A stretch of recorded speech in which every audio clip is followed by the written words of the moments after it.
violencia, ¿no? De ese vínculo de dependencia. Entonces es necesario poder trabajar aquello en este tercer momento, tercer sesión, si quieren. Los síntomas que se asocian con la violencia, porque si yo no sé que la violencia incluso tiene efectos a nivel gastrointestinal, por ejemplo, a nivel de úlcera, a nivel de gastritis, por supuesto que yo no armo bien mi paradigma, ¿verdad? No armo bien, esto causa efecto, esto estoy experimentando por esto. O por ejemplo, ¿por qué empiezo a temblar cada vez que escucho a alguien gritar? Ese es un efecto a nivel emocional cuando se activan imágenes o recuerdos de situaciones traumáticas. Si todo esto maneja y conoce a la paciente o la usuaria, por supuesto que estamos con personas que van a poder trabajar de mejor manera en el proceso terapéutico, que es largo, vuelvo a repetir. ¿Listo? Ya están completas acá las 50 personas. Y finalmente, en un cuarto momento, podemos trabajar el funcionamiento de la memoria traumática. Eso es importante. ¿Por qué es importante trabajar el funcionamiento de las memorias traumáticas? Porque nosotros tarde o temprano tenemos que chocar, si quieren, con aquello que le andamos escapando.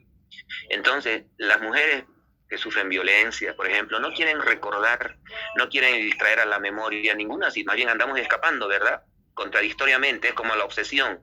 Mientras más hacemos algo para evitar la obsesión, la compulsión no nos sirve de nada, agudiza más la obsesión. Lo mismo, mientras más hacemos para escapar de imágenes traumáticas, las imágenes van a estar bombardeándonos día a día, o sea, van a estar ahí invadiéndonos de una manera totalmente involuntaria, digamos. Entonces, cuando una persona es capaz de poder enfrentar esas ideas, esas imágenes traumáticas, entonces vamos a formar nosotros momentos en los cuales las personas experimentaban violencia. Estas memorias traumáticas tienen un objetivo importante terapéutico. Activan, y además de que nos permiten activar, nos permiten integrar las situaciones, darles una nueva relación causa-efecto y por lo tanto darles nuevos significados. Vamos a ir aprendiendo poco a poco que yo no era la culpable de que me peguen y que yo no merecía ni debía tocarme, digamos, ¿verdad? Entonces la culpa no era mía, era de él. Pero para resignificar esta situación, yo necesito dar el primer paso, y el primer paso es como enfrentarme a estas memorias traumáticas que antes le tenía miedo y que escapaba y que ni quería acordarme. Entonces, por ejemplo, ahí nosotros podemos pedirle que una persona, una paciente o usuaria, se acuerde y nos relate de una manera muy vivenciada, muy real, de la escena de violencia que experimentó. En ningún momento tenemos que llegar a obligar, ojo, ¿no? Sino hay que dejar que cada cual tenga su ritmo. A veces el silencio es total y nadie quiere hablar. Y hay una que se anima y hay que apoyar. Y entonces eso ya es terapéutico en grupo, estoy hablando. Que se acuerden de episodios de violencia y que describan, que identifiquen, por ejemplo, en ese momento en el que te golpeaba, ¿qué pensabas? Que yo era culpable, que yo tenía la culpa, que nadie más que nunca iba a poder salir de esa situación. Ya estamos identificando distorsiones cognitivas que luego las vamos a sistematizar. Ahora estamos como haciendo que afloren los sentimientos, los síntomas, ¿verdad?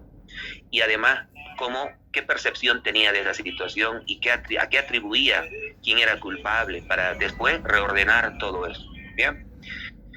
Y por supuesto que después de trabajar todo esto, tenemos que trabajar el aspecto nuevamente de la regulación emocional, porque si no manejamos la regulación emocional, las personas se van a sentir muy invadidas por emociones negativas y puede ser un factor para que se desestructuren si están con síntomas depresivos, se suiciden, digamos, o puede ser para que ya no vuelvan más. Entonces siempre es recomendable, por eso está en amarillo acá, la regulación emocional al final de cada encuentro, cada momento en el que se activan emociones traumáticas en base al funcionamiento de la memoria traumática. ¿Bien? ¿Qué técnicas estamos utilizando acá? La psicoeducación, el control de la respiración y la reestructuración cognitiva, pero no de manera profunda. Básicamente acá nos estamos familiarizando con todo lo que es el principio de circularidad causal o el ABC de la terapia cognitiva. Si esta subfase 1 está entendida, podemos pasar a la subfase 2, que es importante, interesante también. ¿Por qué? Porque acá, una vez que hemos activado la memoria traumática, no se olviden, nosotros vamos a pedirle que trabajemos la imagen del agresor. Puede ser simbólicamente con figuras que nos muestren, por ejemplo, hasta figuras como ogros, como demonios, porque esa es la percepción que una mujer tiene en el momento de sufrir violencia, o bien puede ser por medio del discurso, que estas personas nos puedan narrar lo que sucede, lo que experimentaron, lo que viví en ese momento. Pero hay que construir una imagen del agresor y hay que identificar los sentimientos y pensamientos que yo tenía del agresor.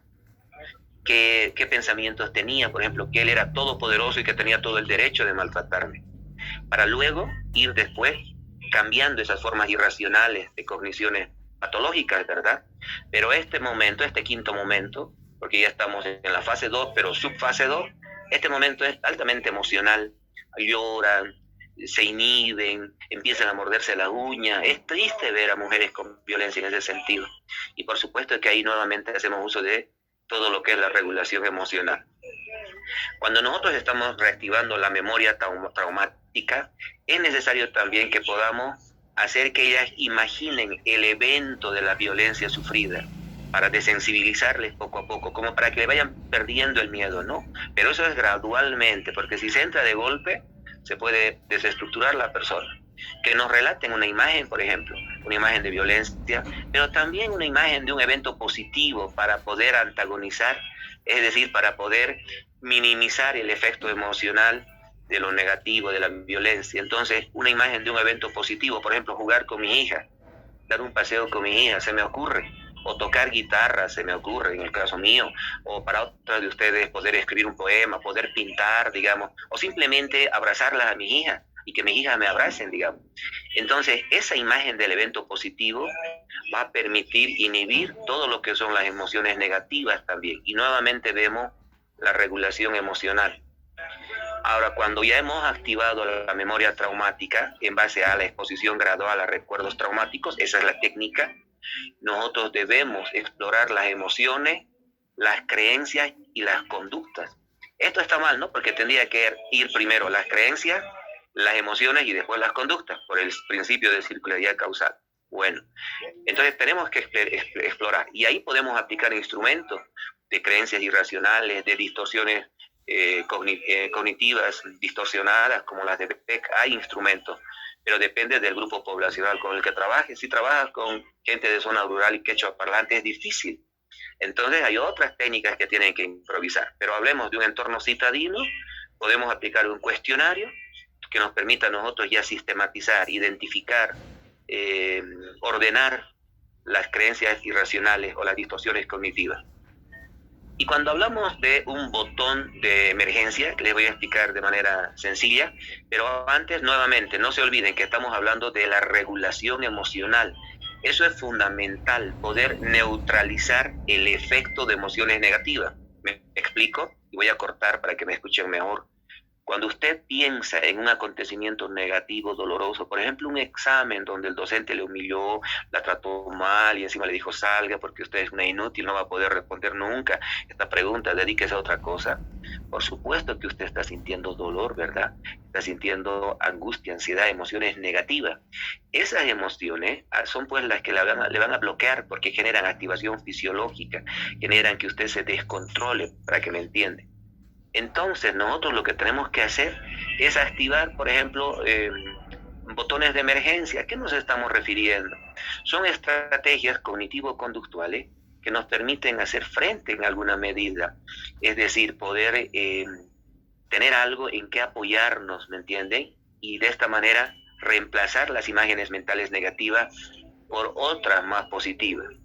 Entonces, es un trabajo casi artesanal, diría yo, porque tienes que trabajar con personas. Los grupos, por favor, no son necesarios que sean grupos de 50, 60 personas, poco se abarca, mejor son grupos entre 7 y 10 personas, ¿no? Es más fácil trabajar. Entonces, cuando se habla, por ejemplo, de culpa, del sentimiento de culpa que va a aflorar constantemente, ya se utiliza todo lo que es construcción de imágenes mentales de la situación vivencial, que imaginen, que piensen, que cierren los ojos. Y para lograr que esas mismas imágenes sean representadas de manera vívida, de manera realista, ellas también necesitan tener un estado de emoción estable, necesitan estar relajadas y tranquilas. Por eso hay algunos autores que recomiendan que el trabajo de técnicas de relajación y de respiración, de gestión de las emociones, se puede realizar al inicio de las sesiones y al final también.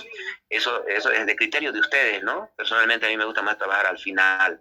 Ahora, cuando relatan y construyen su historia de vida, cuando están reconstruyendo esas situaciones de violencia, cuando decíamos, por ejemplo, estructurar un botón de emergencia, que básicamente puede ser manejar una tarjeta de enfrentamiento como un recetario que contenga estrategias para enfrentar esos momentos en que las memorias nos van a invadir. Yo estoy echado en mi cuarto, digamos, y se me viene la imagen de mi marido golpeándome. Entonces ese momento yo tengo que tener como mi guía, como mi ayuda memoria, que se llama botón de emergencias.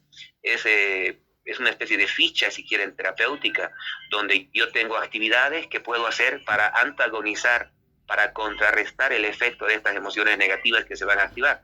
Entonces, ¿qué puedo hacer? Puedo levantarme y puedo empezar a hacer un poco de ejercicio, digamos. Puedo bajar y preparar un poco de leche y puedo escuchar música clásica para que me tranquilice. O puedo ir al cuarto de mi hija y empezar a hablar con ella de otros temas. O puedo inmediatamente escuchar música o ver una película que me agrada, digamos. Entonces son actividades que a mí me van a permitir salir de ese círculo vicioso. Imágenes irracionales o pensamientos irracionales, emociones negativas y conducta negativa.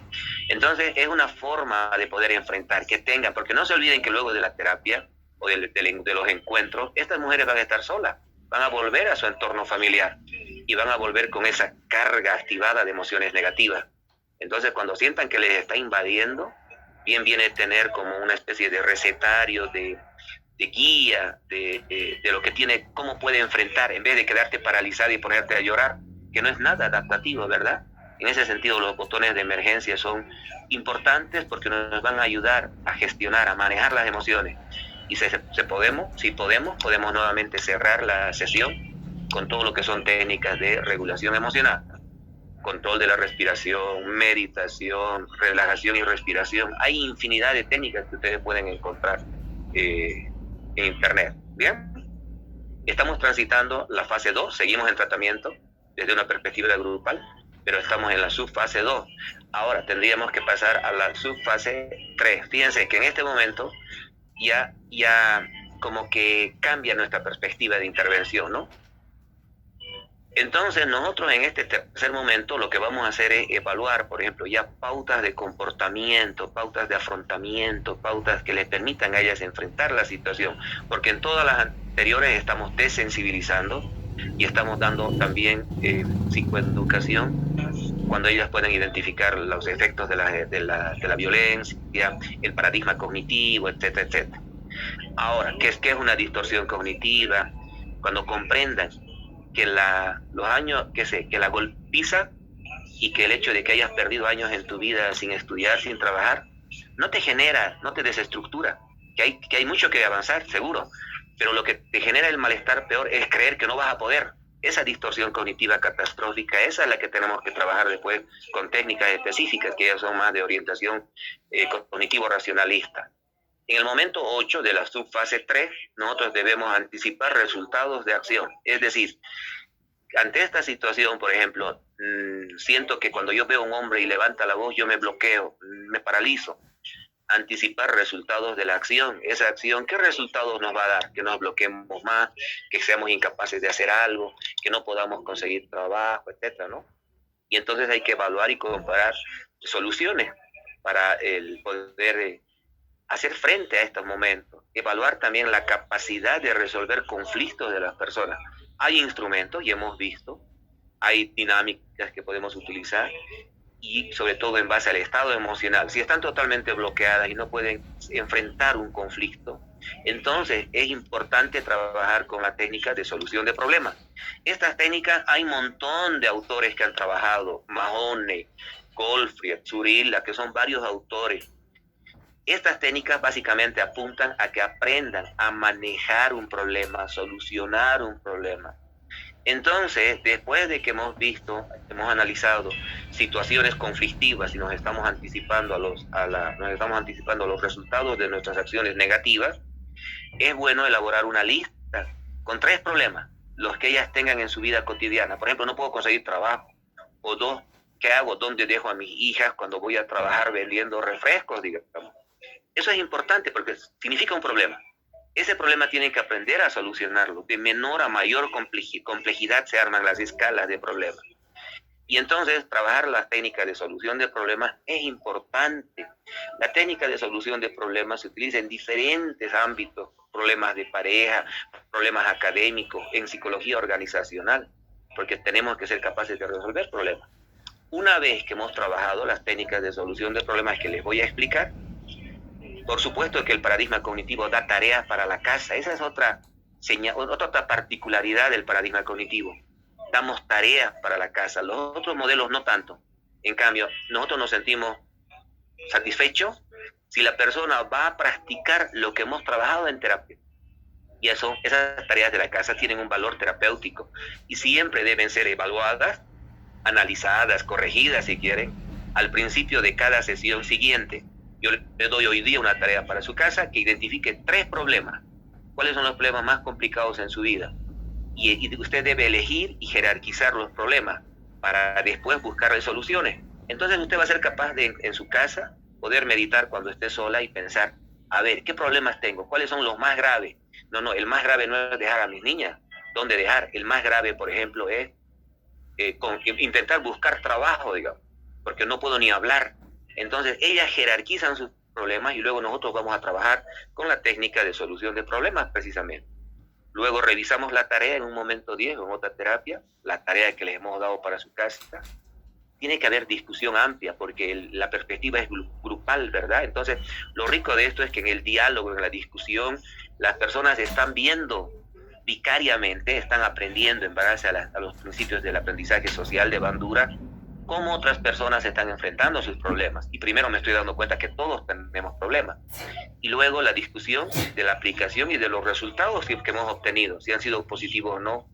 Esto, además de enseñarles a solucionar problemas, les permite reflexionar, incrementar su capacidad de reflexión, ser más analítica y no tener pensamientos catastróficos, polarizados, nunca voy a salir adelante, mi vida es una desgracia, no debía haberme divorciado, digamos, ¿verdad? Y por supuesto que ayuda a disminuir la ansiedad. En una intervención, a ver, déjenme ver. Vargas dice, le hice una consulta. ¿Cómo se evalúa la capacidad para resolver un conflicto? Los anteriores encuentros, Ignacio, hemos trabajado algunos instrumentos. ¿Y hay algún instrumento en particular? O hay varios, pero yo les digo uno solo, que son instrumentos para evaluar el grado como que de indefensión, de discapacidad, de funcionalidad. Entonces, esos instrumentos nos permiten ver cuán funcional está siendo, en qué medida se puede adaptar, ¿me entienden? Pero ya de hecho, Ignacio, Vargas, ya de hecho, estas personas, como efecto de la violencia a largo plazo y a corto también, son incapaces de resolver conflictos ni de tomar decisiones. Entonces, si bien es necesario evaluar, digamos, el grado de dificultad, ya de por sentado que estas personas están enfrentando problemas a la hora de resolver conflictos mínimos, que para otras personas no son problemas, digamos. Ya de hecho son más vulnerables en ese sentido.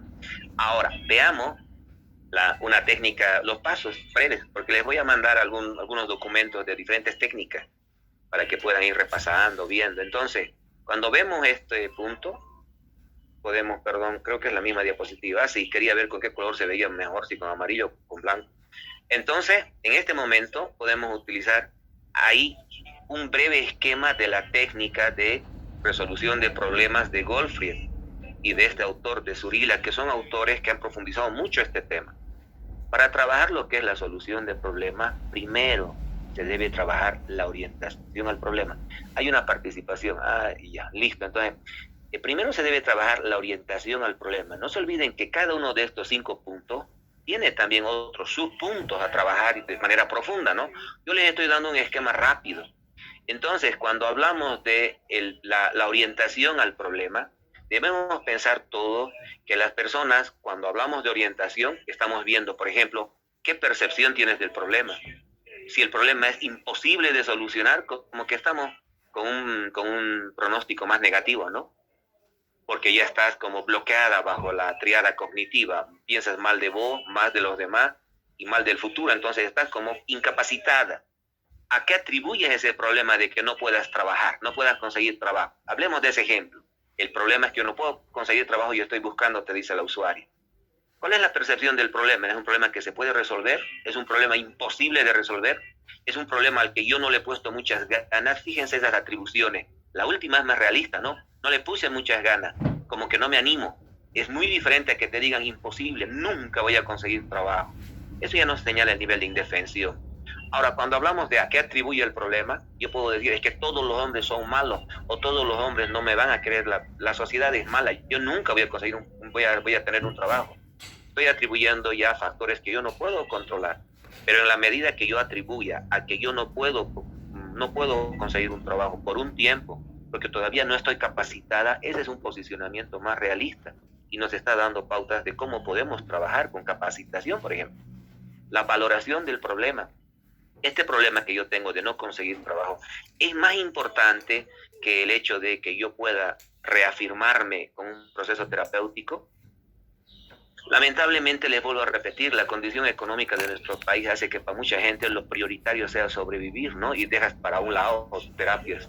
En cambio, en otros países o en otras clases sociales con más poder económico, digamos, comprenden la importancia del proceso terapéutico antes de conseguir un trabajo. Entonces, te das un tiempo, pero jóvenes, en nuestro país, tener un trabajo es una bendición. Tanta gente desocupada, tantos de ustedes que están en la calle ya, y muy buenos alumnos, sin poder conseguir trabajo, ganando la vida y luchando de diferente manera. Entonces, además, el grado de control, control personal de la situación. Eso es muy importante indagar cuando hablamos de la orientación o actitud hacia el problema. Si yo creo que todas las cosas acontecen por el azar, por el destino, por la suerte, no tengo control sobre acontecimientos de mi propia vida. Y entonces hay que trabajar con técnicas para reasignar el control a uno mismo, para hacer comprender que el control lo tienes vos en tu vida. Y dependiendo de tu esfuerzo, vamos a tener también resultados. Y el compromiso y el tiempo y el esfuerzo que estás dispuesto a darle a ese problema. Ejemplo, vos dices que tienes un problema de que no puedes conseguir trabajo. ¿Cuánto tiempo le has dado realmente para conseguir el problema? Ah, no, solo pienso en las noches. Pero ¿has hecho algo real? ¿Has buscado trabajo? ¿Tienes tu lista o áreas donde puedas trabajar? No, entonces no estás solucionando el problema, ni siquiera tiene estrategias para solucionar el problema, porque su orientación no es una orientación para solucionar el problema, ¿me entienden? Entonces fíjense que en el punto 1 ya hemos visto como 5 subpuntos. Las técnicas, por supuesto, que yo les estoy sintetizando, pero son más complejas, ¿no? Ahora, cuando hablamos de definir el problema, algo que es muy común es que la gente no define el problema. Dice, tengo un problema familiar, digamos, pero dentro de familiar puede ser de comunicación familiar, puede ser un problema económico, puede ser un problema a nivel de roles. Entonces tienes que definir bien el problema. Si no defines el problema, nunca vas a resolver un problema. Y eso vamos a ver luego con una lectura que no pudimos ver el año pasado, que tiene que ver con espacio y ambiente del problema. Ese es un aporte de la Gestalt. Una cosa es el espacio y otra cosa es el ambiente. El espacio es cómo configuras el problema y el ambiente y el espacio tiene que ver con qué reglas están presentes a la hora de resolver un problema. Por ejemplo, yo quiero resolver un problema de pensiones, no quiero pagar pensiones, ¿no? Hay muchos casos de los que se dan de esto. Y el hombre va y mata a los hijos para no pagar pensiones. No está resolviendo el problema, se está generando un problema mayor todavía, del que se va a arrepentir, porque su espacio del problema estaba mal delimitado, no supo poner los límites del problema. Y eso es importante a la hora de definir y formular bien tu problema. Mi problema es un problema a nivel de comunicación con mi pareja, porque en lo sexual nos llevamos una maravilla, listo. Ya has definido bien el problema. Es muy diferente que digas, tengo problemas con mi pareja, en todo nos va mal. Fíjense, hay que definir bien el problema. Luego, una lista de generación y soluciones alternativas. También hay 5 pasos para llevar adelante este punto, pero estamos yendo abreviado. Entonces, soluciones alternativas. Primero voy a conseguir el periódico porque no tengo ni dinero para conseguir periódico. Me voy a prestar de consultorios y voy a sacar mi lista de posibles instituciones que están buscando mis servicios para barrer, digamos. Listo, ya estoy generando una alternativa de solución. Después de que tienes tus soluciones de problemas, tus listas de 5 y 10, digamos, al final vas a quedarte en 3 en base a la discusión grupal, porque entre todos discutimos, luego ya tienes que tomar tu decisión. Listo, pues entonces ya tengo mis alternativas, ahora tomo decisiones. primero voy a salir a todas las empresas que están cerca de mi casa porque tampoco tengo para gastar en movilidad, digamos. Y luego tengo que implementar mis soluciones y tengo que verificar los resultados. Fíjense entonces que esta técnica te está haciendo como un experto en solucionar problemas. Y esto bien podrían utilizar ustedes a nivel interpersonal o para el problema de qué hago, no puedo estudiar, no me concentro, no tengo material, no sé cómo voy a estudiar para el examen. Es un problema, tienes que solucionar tu problema. ¿Saben con quién también me daba muy buen resultado trabajar con técnicas de solución de problemas desde una perspectiva grupal? Con los niños trabajadores de la calle, porque ellos ganan dinero, pero su dinero a veces no saben en qué gastar y se vuelve un problema familiar, porque la familia quieren que les dé su dinero, ellos no quieren dar, al final los niños van a gastar su platica en los juegos, en los pilines, en los juegos electrónicos y demás, y eso se constituye en un problema, se configura en un problema. Entonces, solucionar ese problema de qué hacer con esa platita es algo importantísimo, es una técnica bonita para trabajar con diferentes grupos sociales. Jóvenes, se nos acaba el tiempo, un minuto, por favor, vamos a volver una media horita más para trabajar y para ganar tiempo antes de ir a consulta. El mismo link, por favor. Gracias.